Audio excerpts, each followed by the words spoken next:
Mon sujet, c'est le sujet général de la session et comme vous le savez, c'est un extrait de psaume. Un psaume de David, le 8e. Et ce verset pose une question: qu'est-ce que l'homme pour que tu penses à lui? Je vous rappelle que cette question, qu'est-ce que l'homme, n'apparaît jamais littéralement dans la Bible, sauf à cet endroit-là. Donc c'est vraiment un bon repérage que de s'être attaché à repérer cette question qui s'interroge sur l'homme dans un psaume. Mais cette question ressemble à une question philosophique. Vous savez bien que la question « qu'est-ce que l'homme ?» c'est une question que se pose le philosophe. Pourquoi? Parce que la question « qu'est-ce que ?» en général, c'est la forme philosophique de la question, par excellence. Qu'est-ce que c'est? On cherche l'essence d'une chose. Et donc, on pourrait se dire, qu'est-ce que l'homme pour que tu penses à lui? Voilà la philosophie qui est portée à l'intérieur d'un psaume. Voilà que le chant davidique contient ce qu'on appelle une anthropologie, c'est-à-dire un discours sur l'homme.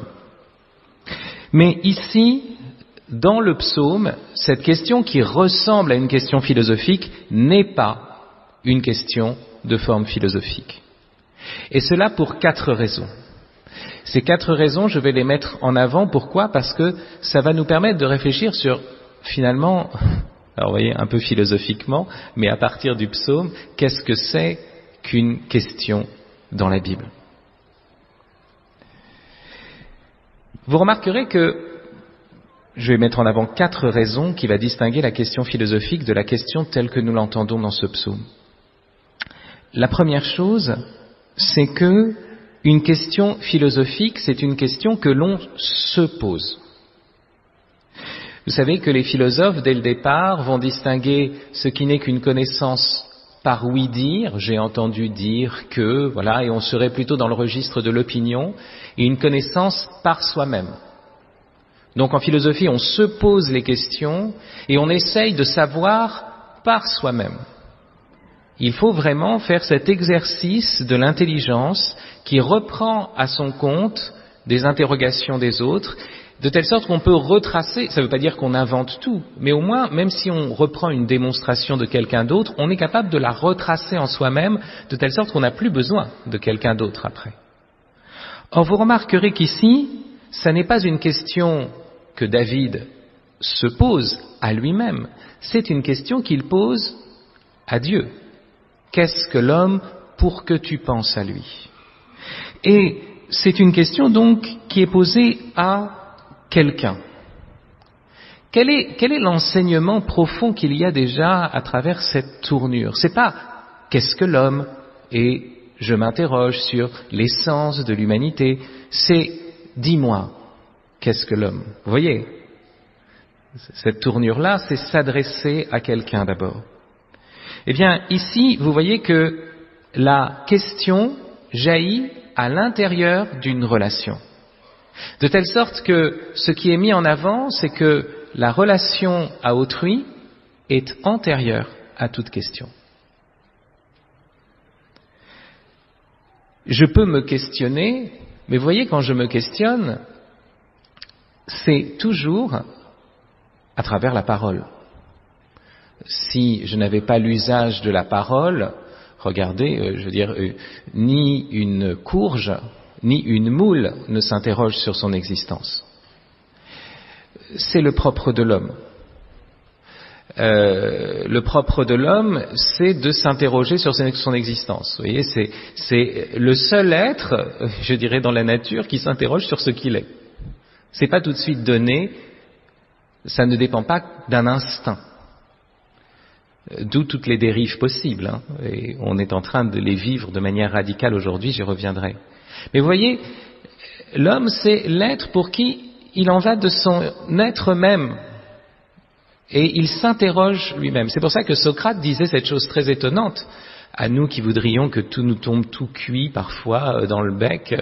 Il dit, une vie sans examen ne vaut pas la peine d'être vécue. Autrement dit, se questionner, c'est le propre de l'homme. Mais nous ne nous questionnons que parce que nous sommes humains, c'est-à-dire parce que nous avons cette chose que les philosophes appellent le logos, le verbe, la parole, parce que nous parlons. Or, vous remarquerez que nous n'avons pas appris à parler par nous-mêmes. Nous avons reçu la parole. La parole est toujours une tradition et un héritage. Si je peux dire « je », c'est parce que d'abord il y a eu la voix de mes parents au-dessus de mon berceau qui dialoguait, qui s'adressait à moi. Quand je dis « je suis »,« j'existe », même quand je m'affirme contre mes parents, c'est malgré tout à partir d'un héritage que j'ai reçu de mes parents. Et si vous prenez une expression très simple, par exemple, vous aviez un chanteur qui chantait un refrain « Société, tu m'auras pas », c'est intéressant. Donc, vous voyez, cette posture typique de l'individualisme rebelle, pourquoi pas, mais il y a une chose qui est paradoxale, c'est que d'une part, il parle avec des mots qu'il a reçus d'une société, pour dire « Société, tu m'auras pas », et d'autre part, il s'adresse encore à la société. Donc, écoute-moi bien, hein. Tu m'auras pas. Il faut que tu sois là quand même. Même dans l'insulte, vous voyez, quand vous insultez quelqu'un, vous vous adressez encore à lui. Vous avez besoin qu'il soit là. C'est quelque chose qui est très étrange, mais toutes les postures de la parole, vous voyez, présupposent la relation. Et même quand vous dites « je suis le meilleur, les autres c'est de la merde », vous faites l'apologie de vous-même, mais il faut que quelqu'un vous entende. Et donc que les autres soient pas tout à fait de la merde si vous voulez que ce soit vrai. Bon, vous voyez, il y a un vrai problème. Et donc, toute parole présuppose la relation. Nous héritons de la parole de telle sorte que c'est d'abord à l'intérieur d'une relation aux autres que nous pouvons parler, que nous pouvons nous exprimer. C'est une chose qui est vraiment très forte ici, c'est qu'on se rend compte que parler, ça n'est pas d'abord dire quelque chose de quelque chose, dire quelque chose à propos de quelque chose. C'est d'abord dire de quelqu'un à quelqu'un. Et dans ce lieu premier de la parole, peut-être, qui est le questionnement, quand je m'interroge d'abord, c'est à partir d'un héritage de la parole, et au fond, je m'adresse à un autre. Même quand je m'interroge moi-même, je parle à moi-même comme à un autre, et d'une certaine façon, j'attends que d'autres puissent corroborer ce que je vais dire, ce que je vais répondre. Vous voyez, donc, déjà, il y a cette chose profonde qui est dite ici. Qu'est-ce que l'homme pour que tu penses à lui? Ici, la question, c'est dans une relation je-tu, de telle sorte que cette relation est antérieure à tout questionnement. S'il n'y avait pas de relation de ce genre, relation de parole adressée à l'autre, reçue de l'autre, eh bien, il n'y aurait pas de question même. La deuxième chose qui distingue cette question d'une question philosophique, c'est que la question philosophique se pose d'abord, essentiellement, devant la raison. Or, ici, cette question se pose dans la foi.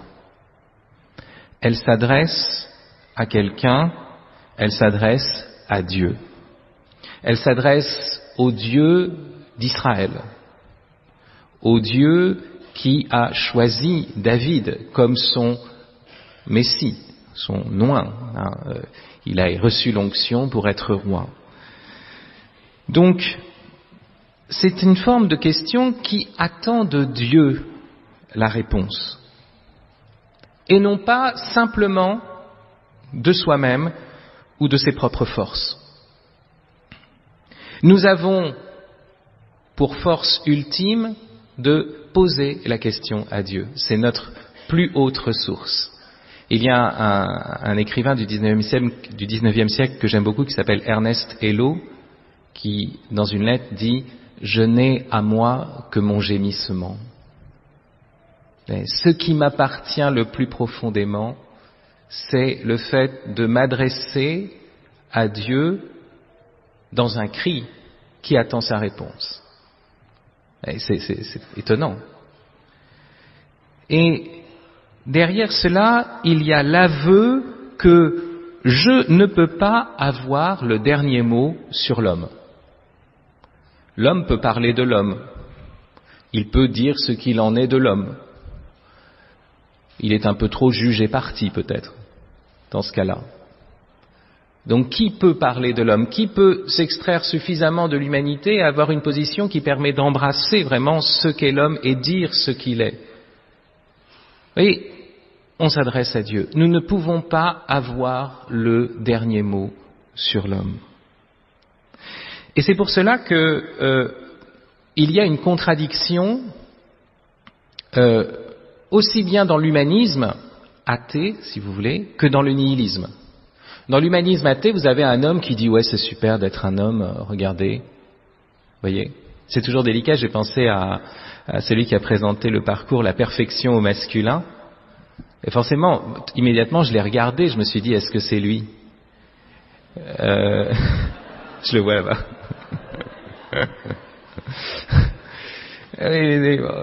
Regardez, c'est moi l'homme. C'est toujours délicat, vous voyez, mais je trouve ça extraordinaire. Il fallait qu'il fasse ça parce que, je vais expliquer pourquoi dans mon parcours sur le clown, on est toujours comme ça. Donc voilà, c'était parfait, justement. Mais vous voyez que l'auto-évaluation, ça a ce côté qui marche pas bien, quoi. Tout de suite, on se plante un peu parce que s'il dit, voilà, l'homme c'est merveilleux, l'humanité c'est parfait, c'est au-dessus des autres animaux, il y a ce côté nombriliste tout de suite, on se dit, mais finalement, est-ce que c'est vraiment au-dessus? Est-ce que c'est pas petit? Parce que finalement, si l'homme fait sa promotion de manière auto-centrée, il se distingue pas du moustique, qui a une vie auto-centrée. Enfin, pas centrée sur lui-même en tant que conscience, mais enfin, finalement, il n'a de rapport aux autres choses qu'en fonction de sa survie, de son utilité. Donc, vous voyez, il y a quelque chose de faux. Et puis alors, inversement, dans le nihilisme, si vous dites l'homme ça vaut rien, c'est de la merde. Vous savez ce discours blasé, mais blasé supérieur. Ouais, tu vois, moi j'ai compris la vie, je vais t'expliquer. C'est rien. Et vous voyez que dans ce discours-là, qu'est-ce qui se passe? Alors même qu'on condamne, voire même qu'on se condamne, malgré tout, on se pose en souverain juge. Vous pouvez très bien vous condamner, vous pouvez même aller vous pendre. Mais, vous voyez, même dans ce cas-là, vous prétendez avoir le dernier mot. Donc, en fait, il n'y a pas d'humilité. Donc, à la fois l'humanisme anthropocentrique et le nihilisme se contredisent. La question sur l'homme, eh bien, elle doit s'adresser au créateur de l'homme. Vous voyez comment, ici, il y a une profondeur que la philosophie arrive à comprendre, mais vous voyez, la philosophie reconnaît qu'elle est dépassée. Cette parole de Pascal qui dit, la dernière démarche de la raison, c'est de reconnaître qu'il y a des choses qui surpassent la raison. Troisième distinction, vous remarquerez que cette question qui s'adresse à Dieu n'attend pas une réponse sous forme de dissertation en 3 parties. Qu'est-ce que l'homme pour que tu penses à lui? Imaginez Dieu qui répond, vous voyez, comme un bon élève, vous voyez, qui passe son bac en première partie. Alors d'abord on problématise, et puis... Non. Ici, vous voyez que cette question ne s'explicite pas sous la forme d'une dissertation, elle s'approfondit à travers une prière. Et ça, c'est un point qui est très fondamental. Peut-être le plus fondamental de tous. Quelle est la manière la plus originelle de questionner? Est-ce que c'est je me questionne sur l'existence, sur l'homme, je questionne? Ouais. La manière première de questionner, c'est la prière. Quand sont nées nos premières questions? Quand nous avons reçu la parole par nos parents, mais aussi immédiatement on s'est adressé à nos parents en disant « Ouais, qu'est-ce que c'est ça ?» Pourquoi? La première manière de questionner de l'être humain, c'est de demander à ses parents quoi, pourquoi. De demander à un autre sous la forme finalement de prière. Vous voyez, quand vous demandez à un autre qui est plus grand que vous, sur qui vous n'avez pas un pouvoir absolu, de commandement, vous êtes dans la forme de la prière.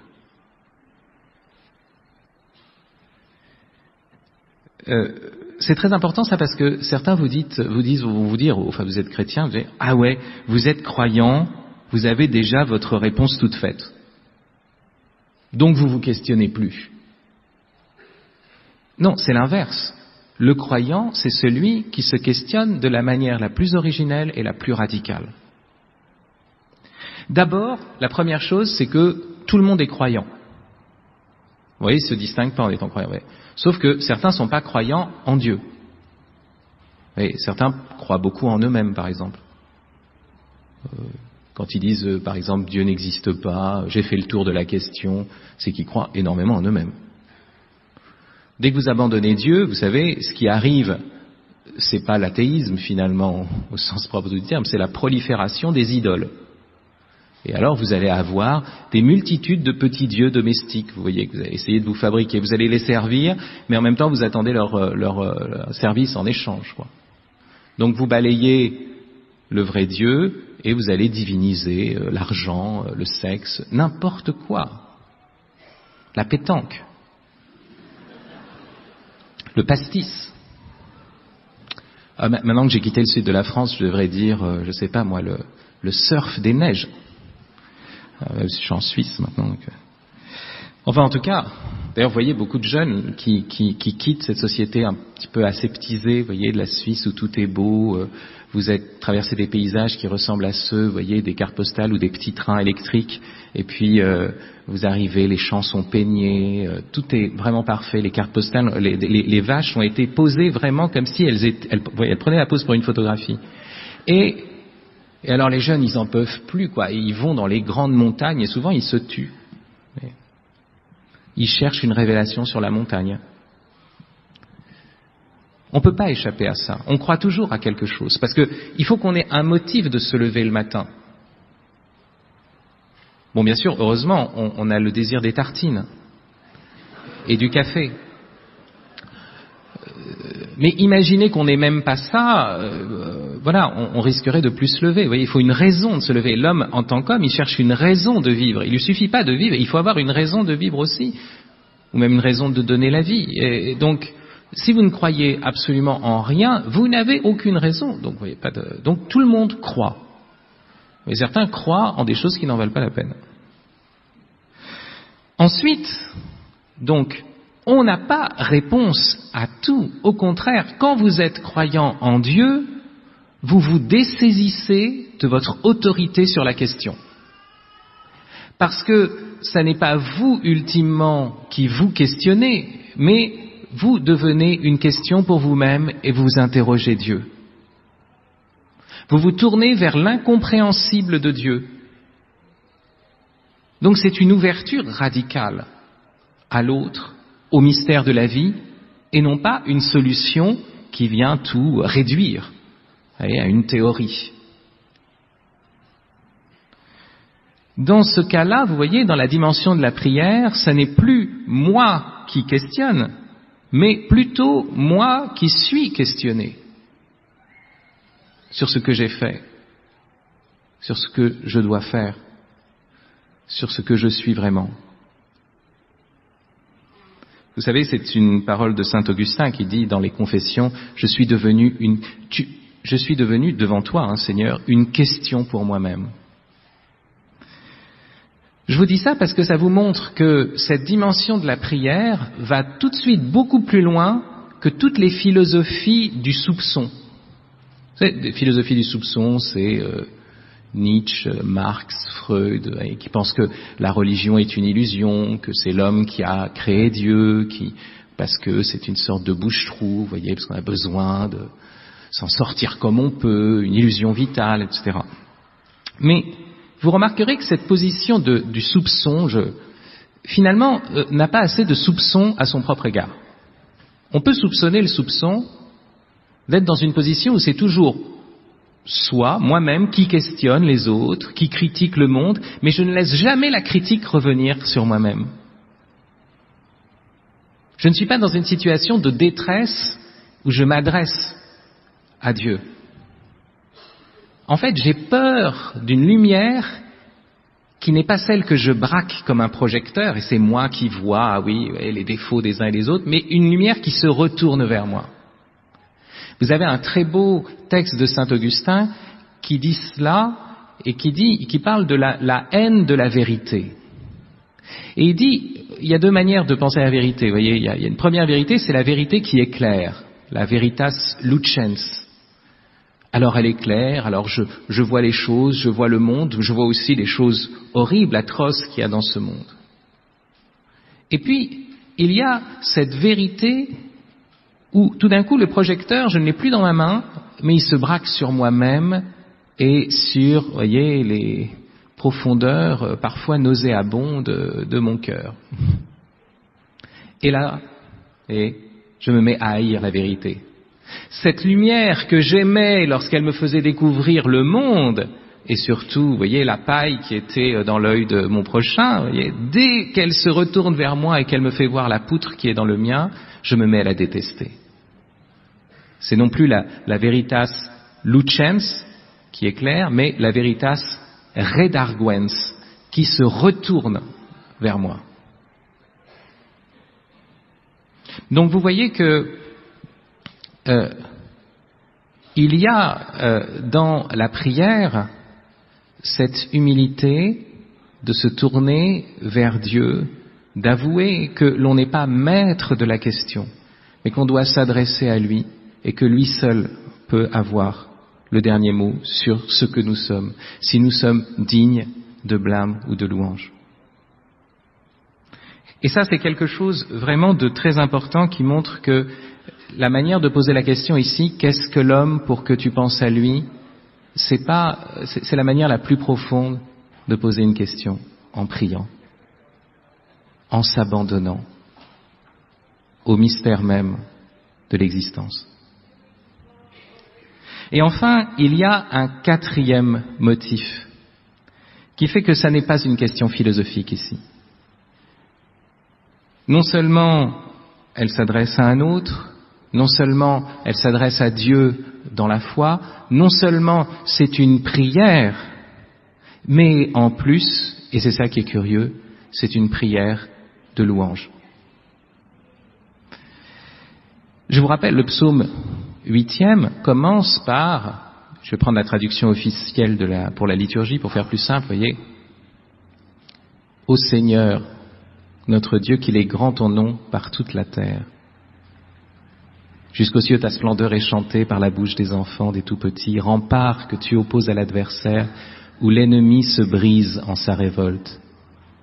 Qu'est-ce que l'homme... Oui, à voir ton ciel, ouvrage de tes doigts, la lune et les étoiles que tu fixas, qu'est-ce que l'homme pour que tu penses à lui, le fils d'un homme que tu en prennes souci. Voyez comment advient la question. À partir d'une louange, le premier mot dans cette traduction... discutable, parce que c'est pas tout à fait ça en hébreu, mais enfin bon, reprenons cette traduction officielle pour la liturgie avec ses faiblesses, mais ce que j'aime bien, c'est qu'elle commence par « ô ». « Ô ». « ô ». C'est le pur émerveillement. Et vous remarquerez que l'émerveillement, non pas devant soi-même d'abord, mais devant les choses. Si c'est la bouche des petits-enfants qui chantent la majesté de Dieu, c'est parce que l'enfant n'est pas encore dans cette dimension réflexive, qu'est-ce que je vaux, qu'est-ce que pas tout de suite, mais vous voyez, il sait s'émerveiller devant les choses. Et vous voyez, on voit le ciel, on voit la lune, les étoiles. Et c'est là qu'on se pose la question, mais face à cette immensité, face à cette splendeur du cosmos, l'homme qui est infime, qui est rikiki, l'homme qui est mortel, qu'est-ce que c'est pour que tu penses à lui? Mais ça commence par un émerveillement. Alors, vous allez vous dire, mais est-ce que l'émerveillement, c'est pas une manière de renoncer à toute question? Est-ce que c'est pas facile? Est-ce que c'est pas niais? Je vous rappelle que, d'abord, la louange, c'est l'expérience d'une blessure. Non pas d'une blessure qui serait une blessure, vous voyez, qui nous lèse, qui nous abîme, qui nous détériore. Mais le fait que l'on est face à quelque chose, vous voyez, qui nous dépasse et qui vient d'une certaine façon briser pour la dilater, pour l'élargir, qui vient blesser notre pouvoir, notre capacité. Quand est-ce que l'on loue vraiment? Est-ce que vous pouvez dire, bon, allez, on prend le chant à la page 312, hop, on y va, puis après on dit, bon, c'est bon, ça y est, on t'a bien loué, Seigneur. C'est bon, là. On l'a fait pour notre journée, là. Alors, ça marche pas comme ça. La louange de Dieu commence à partir du moment où l'on reconnaît qu'on ne l'a pas encore loué, comme il faudrait. La louange commence quand on reconnaît qu'il est au-delà de toute louange, comme le dit le latin d'ailleurs, super laudabilis, au-delà de toute louange. Et vous voyez que l'on est dans la louange, dans le fait que on ne peut rien dire à la hauteur de Dieu, mais on ne peut pas non plus se taire. Il y a quelque chose qui est de l'ordre d'une sorte de déchirure, vous voyez, verticale. Regardez les psaumes, la manière dont ils parlent de la louange, ils ne disent jamais, il n'y a jamais un psaume qui dit « c'est bon, ça y est, je te loue Seigneur » ou « je t'ai loué, ça y est, c'est bon ». Non, c'est toujours « je louerai » au futur, c'est-à-dire je n'ai pas encore commencé, vous voyez.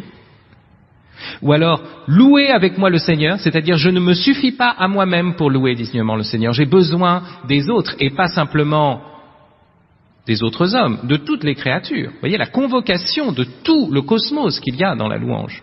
Et même des choses plutôt nuisibles. La grêle. Ouais, bénissez le Seigneur. Ouais, on appelle la grêle, ouais, dans le chant de louange, le cantique des enfants. En fait, vous voyez, on est dans le fait que Dieu est tellement grand qu'on ne peut pas y arriver par soi-même. Donc vous voyez, la louange n'est pas du tout une dimension niaise, facile.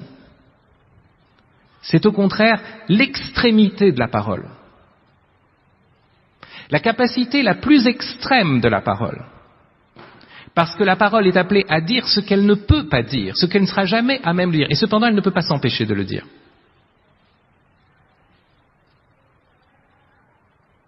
Et puis il y a autre chose.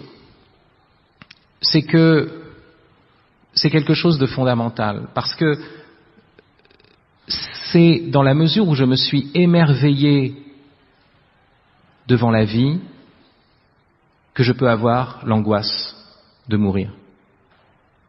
Certains philosophes ont prétendu que l'angoisse était la disposition première, fondamentale de l'homme, mais c'est pas possible. Si je n'ai pas la joie de vivre, comment aurais-je l'angoisse de mourir ? C'est précisément parce que j'ai cette joie de vivre, parce que je me suis émerveillé devant la création, devant le monde, que je peux être scandalisé du mal qui ruine le monde. Sinon, le mal serait normal. Et je ne pourrais pas me scandaliser, et je n'aurais pas d'angoisse. L'émerveillement est la disposition la plus fondamentale, sans quoi il n'y a rien d'autre. De telle sorte que même ceux qui condamnent l'homme et qui disent l'homme, ce prédateur qui ne vaut rien, vous voyez, l'histoire, ça n'est qu'un charnier, accumulation de morts, de tragédies, autant en finir. Mais finalement, vous voyez, dans ce discours-là, il y a une forme d'amertume, de regret, de déception. Ça veut dire quoi ? Ça veut dire qu'au préalable, on s'était émerveillé devant l'homme. Ça veut dire qu'au préalable, on s'était émerveillé au point de fonder certains espoirs en lui. Vous voyez combien, même quand on condamne l'homme avec la plus grande amertume, c'est d'abord parce qu'on s'était émerveillé. Vous voyez cette question dans sa manière même de se poser, sous la forme d'une prière, sous la forme d'une louange, a une profondeur qui échappe à la philosophie elle-même. Il faut cependant la philosophie pour approcher cette profondeur. Vous le remarquerez. Mais il y a autre chose maintenant que je voudrais aborder. C'est la manière dont cette question résonne aujourd'hui. La manière dont on peut entendre cette question « Qu'est-ce que l'homme pour que tu penses à lui ?» Ça n'est pas une nouveauté. Nous sommes aujourd'hui dans une période qu'on peut appeler la fin de l'humanisme.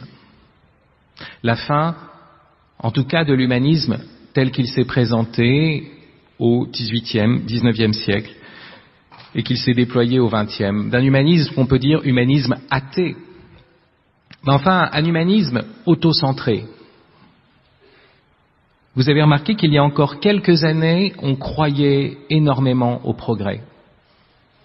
La génération avant la nôtre était une génération qui croyait encore au progrès. Et maintenant, on a l'impression qu'on est dans une forme de catastrophisme généralisé.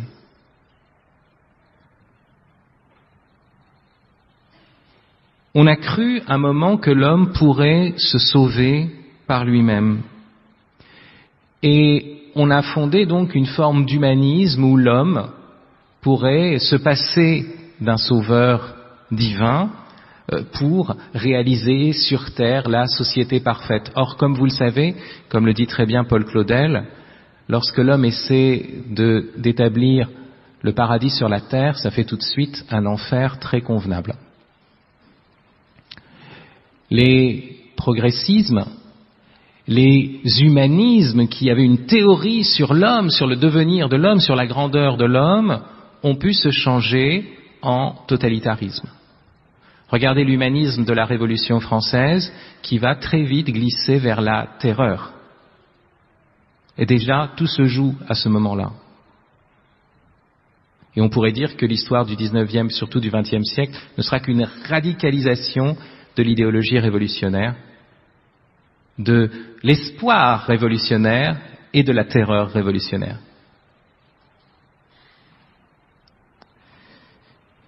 Il n'y a pas simplement cette fin du progressisme parce qu'on a vu l'échec des grandes utopies politiques selon lesquelles l'homme pouvait se sauver par lui-même. Il y a aussi, à notre époque, la conscience aiguë de la finitude de l'espèce humaine en tant qu'espèce. On a toujours su que l'homme était mortel en tant qu'individu. Désormais, nous savons que l'homme est mortel en tant qu'espèce. Que ce soit parce que nous savons que le soleil va disparaître à une certaine échéance, lointaine sans doute, que ce soit parce que, d'après le darwinisme, nous ne sommes qu'un bricolage de l'évolution et il y aura sans doute autre chose, mais aussi de manière plus radicale du fait que nous sentons l'imminence d'une catastrophe possible, qu'elle soit écologique ou qu'elle soit, nous ne l'oublions pas, atomique. Vous savez que on n'a pas fait tellement de progrès dans la prolifération des armes nucléaires. Enfin, si, on a fait des progrès justement. En tout cas, tout ça, le danger n'a pas diminué. Dans les années 50, tout le monde avait peur, construisait des abris anti-atomiques dans son jardin. Maintenant, on le fait plus.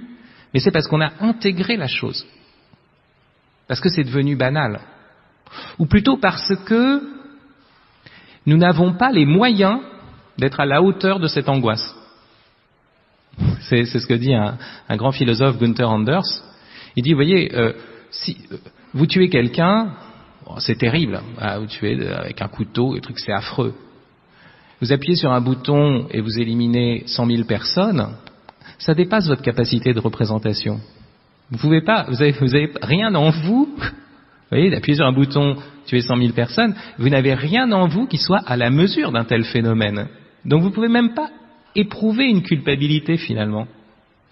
De la même façon, l'idée de la destruction de l'espèce humaine ou d'une grande partie de l'espèce humaine par voie atomique, c'est quelque chose qu'on n'arrive pas à se représenter. Donc on a à peine, vous voyez, on n'arrive pas. On est angoissé parce qu'on s'est blessé le petit doigt, ça on le voit, on a notre sang qui coule. Mais sinon, l'extermination, c'est au-delà de nos capacités sentimentales. C'est pour ça qu'on s'en rend même plus compte. Mais on l'a intégré. Arthur Koestler disait, si on me demandait quelle est la date la plus importante, il n'était pas croyant, Arthur Koestler, je vous rappelle, mais c'est pour vous dire ce type de conscience.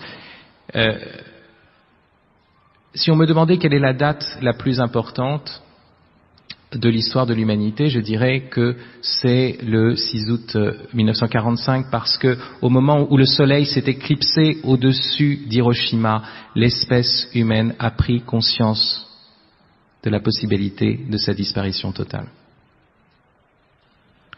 Et ça, vous voyez, ça crée des générations nouvelles. C'est sûr que ça s'est passé en 45, ça s'est pas fait du jour au lendemain, on sortait de la guerre. On a eu les 30 glorieuses, soi-disant, mai 68. Mais déjà dans mai 68, il y a l'idée que c'est une révolution qui ne croit plus en la révolution. Mai 68, vous vous souvenez, hein, la révolution c'est un processus, c'est les lendemains qui chantent. Mai 68, on dit non, on veut tous tout de suite. Et ça c'est déjà un indice. On ne croit plus au lendemain. Et les mêmes de mai 68, les 68 arts, sont devenus souvent des publicitaires. Des spécialistes du divertissement. Marine Karmitz, par exemple, des cinémas MK2, qui dit « Oui, autrefois j'étais maoïste, j'étais dans les marges, maintenant je suis dans les marges bénéficiaires. » C'est intéressant, parce qu'ils disent ça, mais avec une sorte de naïveté dans le cynisme. Et c'est très intéressant, parce que vous voyez, ça veut dire qu'on n'y croit plus. D'où cette frénésie du divertissement. Quand vous dites, mais attention, si vous changez la définition du mariage, ça va être une catastrophe pour la société demain. Mais les gens, on s'en foutent de demain. Ils disent, mais quoi demain, on s'en fout. Nous, on fait le mariage, c'est un divertissement en plus.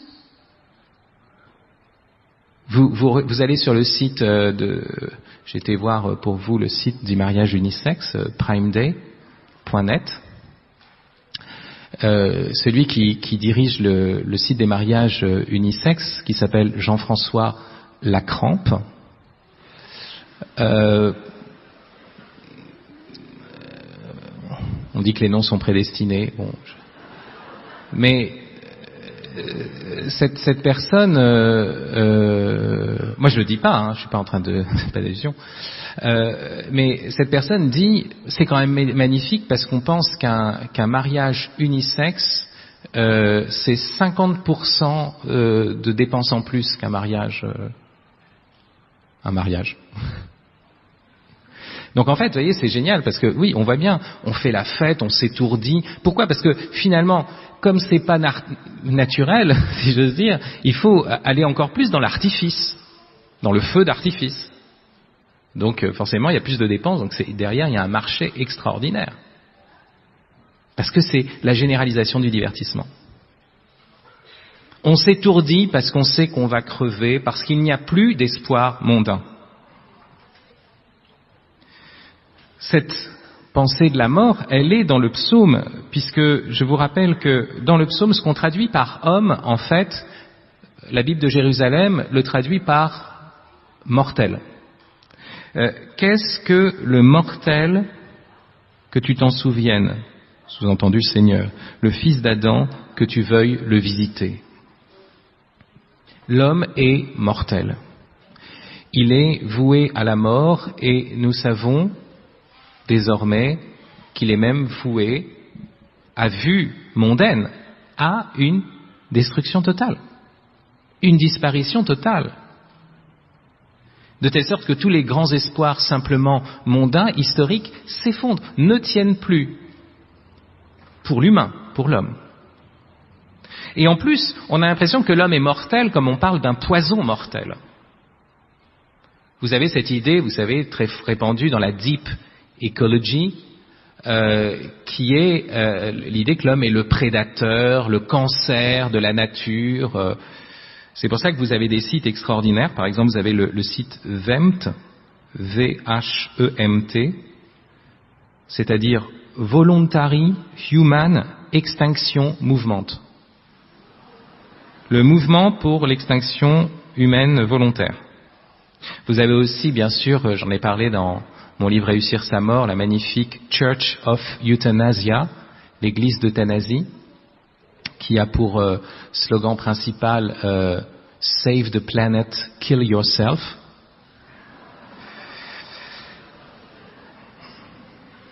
On est toujours un peu gêné avec ces gens-là et avec leur cohérence, parce que on se demande comment ils peuvent plaider pour l'extinction de l'humanité en étant encore là.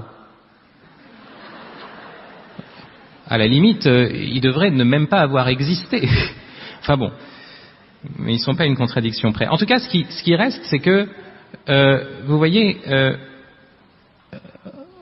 il y a désormais un rejet de l'humain. La question « qu'est-ce que l'homme ?» de telle sorte qu'on se dit « mais qu'est-ce qu'il est, Vous voyez, comme dans le psaume, il n'est pas grand-chose. C'est une question qui est devenue extrêmement dramatique, extrêmement aiguë et qui est déjà à l'intérieur de la société en train de fabriquer ce qu'on pourrait appeler du post-humain ou du transhumain, selon l'appellation que vous préférez. Notamment à travers le technicisme. Bien sûr qu'il y a une manière de mépriser l'humain qui est religieuse, ce qu'on appelle le fondamentalisme. Il faudra toujours se méfier de ça aussi, surtout nous.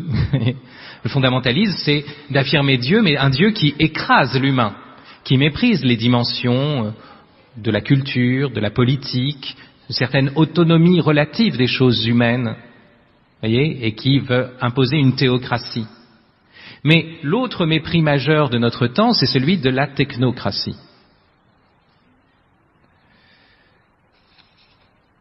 Vous savez que derrière la destruction du mariage qui s'est opérée, enfin qui s'opère actuellement dans la société française, mais à l'échelle du monde, je vous rappelle que la destruction du mariage s'est opérée bien avant. Faut pas croire. Une des questions qui pouvait se poser, c'était de dire est-ce que le combat des manifestations, c'était un combat politique finalement? Est-ce que le but, c'était de sauver absolument ce mariage civil qui n'était déjà qu'un divorce en sursis? En fait, qu'est-ce qu'on voit? On voit que le mariage civil n'est plus du tout un mariage, c'est tout. Maintenant, au moins c'est clair maintenant. Vous voyez? Mais il fallait manifester. Non pas pour une victoire directement politique, mais pour témoigner de la vérité. Vous voyez? Pour rendre témoignage à la vérité. D'ailleurs, ça se manifeste même chez les ennemis du mariage. Ça se manifeste. Du fait même qu'ils ont un zizi et une zézette, ça se manifeste. C'est une manifestation. La manifestation a lieu dans les culottes, si vous voulez. Déjà. Mais il faut des gens assez spirituels pour le dire. Alors, derrière la destruction du mariage par la République française, il y a le post-humanisme. Il y a déjà la technocratie. Parce que l'égalisation ne peut se faire que grâce à la manipulation. Elle se fait par la technique et non pas par le droit ici. Si vous voulez qu'un homme et un homme aient les mêmes droits qu'un homme et une femme, il faut forcément dire, eh bien désormais, pour que tout soit égal, tout va se faire par incubateur, par éprouvette, dans la transparence. Vous voyez, il y a quelque chose qui ici ne dit pas son nom. Parce qu'en fait, derrière, c'est pas la revendication homosexuelle, comme on dit. C'est pas ça. C'est la domination de la technique sur le corps. Et donc la question qui se pose aujourd'hui, qu'est-ce que l'homme? C'est pas simplement comment faire pour promouvoir l'humain, désormais. Comment faire pour aller du côté de l'humanisme? Désormais, la question, c'est pourquoi en continuer avec l'humain? Pourquoi conserver ce même corps que nous avons hérité de nos ancêtres? Vous vous rendez compte, on a le même corps depuis l'apparition d'Homo sapiens sapiens, depuis le paléolithique supérieur. Alors que nos smartphones ne cessent d'évoluer. Donc, l'idée qui se pose, c'est de se dire, voilà, regardez la vitesse du progrès de la technique, de la technologie. Donc désormais, il faut faire un homme amélioré. Il faut manipuler génétiquement, cybernétiquement, etc., pour faire une sorte de surhomme et que tout se fasse en éprouvette, que toute naissance désormais digne de ce nom soit une fabrication, un produit à zéro défaut. Et vous voyez que derrière cette idée-là, il y a l'idée d'introduire l'humain dans le perfectionnement des machines. Et oui, au premier abord, on se dit, ouais, c'est génial, on va avoir des implants dans la tête, on va pouvoir produire des images, on parlera plus que par smiley. Vous savez, puisque désormais c'est la forme supérieure du langage. Ce qu'on appelle les émoticons. En fait, c'est icon, il y a icône dedans quand même, parce que je vous rappelle que quand vous envoyez un smiley, il y a la prétention à ce que ce soit une icône. Bon. Mais bon, donc, non, en réalité, qu'est-ce qui se passe? Si vous introduisez l'humain dans le perfectionnement des machines, vous condamnez aussi l'humain à l'obsolescence des machines. Et regardez, je vous dis, regardez, on va vous fabriquer un enfant, mais alors vraiment parfait, d'après, vous voyez, la technologie qu'on a aujourd'hui. Mais ça veut dire que dans 10 ans, vous pourrez le jeter à la poubelle. Comme votre vieux portable. Parce que dès que vous associez la naissance au progrès technique, chaque nouvelle génération correspond à une nouvelle génération de produits. Et la nouvelle génération de produits, c'est celle qui rend caduque la génération précédente. La naissance n'est jamais soumise à l'obsolescence, si vous voulez. Mais la fabrication, oui. C'est pour ça que je dis souvent, les surhommes sont les dinosaures de l'avenir. Parce qu'ils seront périmés. S'ils sont liés à des technologies, leur technologie sera vite périmée. Deuxième chose, s'ils n'ont pas de sens à leur existence, ils ne sont pas joyeux d'un corps qui est donné par un Dieu qui les sauve, leur existence n'aura pas de sens. Donc on pourra peut-être produire l'immortalité, mais on multipliera les suicides. Une de mes thèses majeures, c'est que le jour où les hommes pourront réaliser l'immortalité sur la Terre grâce à la technique, il y aura toujours autant de morts par suicide. Parce que la vie n'aura vraiment plus aucun sens.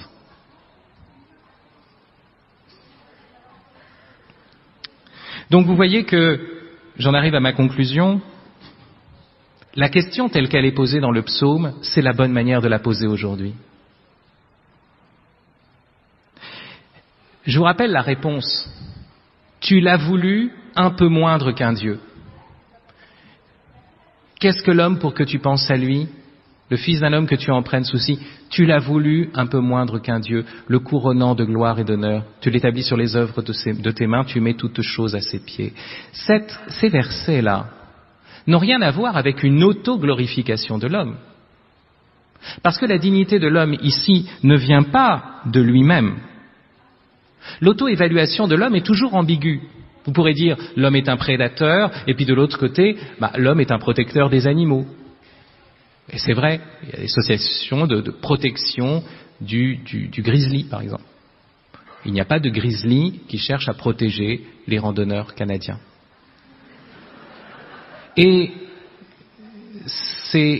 donc c'est vrai, on pourra toujours voir cette ambiguïté, on sera toujours dans l'exaltation, puis dans l'écrasement.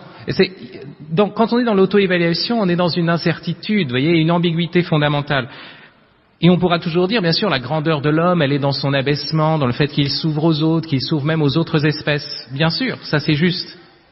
Mais ici, qu'est-ce qui fait que l'homme a une dignité? Ça n'est pas lui, c'est le créateur de la nature. Tu l'as voulu un peu moindre qu'un Dieu. C'est pas moi qui ai fait mon autopromotion, c'est Dieu qui a voulu promouvoir l'homme. Et il a voulu promouvoir l'homme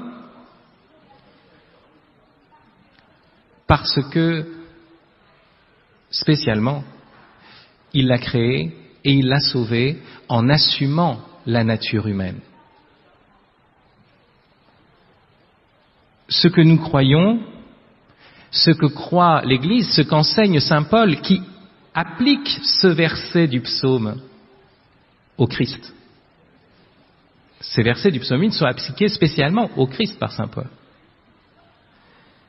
C'est que le pauvre corps de l'homme, le corps vulnérable, sexué, et même le corps blessé, même le corps défiguré de l'homme, c'est cela qu'a choisi Dieu.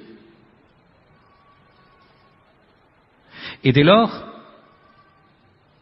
ce corps vulnérable, misérable, c'est celui-là, le corps divin. Le corps du surhomme sera moins divin que celui-là. Parce que nous avons exactement le corps qu'il faut pour le témoignage, pour l'amour, pour rendre témoignage à la vérité. Notre grandeur n'est pas dans l'extension horizontale de notre pouvoir matériel. Elle est dans cette déchirure verticale, dans la capacité que nous donne Dieu d'aimer et d'accueillir toutes choses pour les offrir dans la louange, dans la prière. Dans cette ouverture à un Dieu qui sauve. Vous voyez, la philosophie ne suffit pas désormais. Les philosophies ont engendré des espoirs historiques, des espoirs mondains qui se sont effondrés, les mauvaises philosophies de l'histoire. Il faut désormais une espérance théologale pour réouvrir l'histoire. Une espérance qui ne se fonde pas sur notre foi en l'homme, mais sur notre foi en Dieu qui a choisi l'homme. Finalement, croire en l'homme, c'est pas facile du tout. Croire en Dieu, c'est quand même la moindre des choses. Mais croire en l'homme, il faut un Dieu pour que nous continuions à croire en l'homme. Si vous dites à quelqu'un, l'avortement c'est mal, l'enfant que tu portes, tu vas le tuer, c'est un acte qui finalement est suicidaire dans ta propre vie. La personne qui n'a pas d'espérance vous dit, et alors ? Un peu plus tôt, un peu plus tard, on va tous crever, n'est-ce pas ? En dernier lieu, vous voyez bien qu'il faut avoir une espérance théologale. Il faut croire que cet enfant ne naît pas simplement pour la vermine, pour continuer à donner la vie. C'est pour cela qu'aujourd'hui, à la différence des époques antérieures, me semble-t-il, nous sommes appelés, et voyez, c'est un philosophe qui vous le dit. Bien sûr qu'il faudra continuer à faire de la philosophie pour entendre ces choses, combien elles sont profondes, mais chacun de nous, nous sommes d'abord appelés à une radicalité prophétique. Ce que je viens de vous dire, c'est pour vous rappeler l'urgence de ce que l'on appelle la nouvelle évangélisation.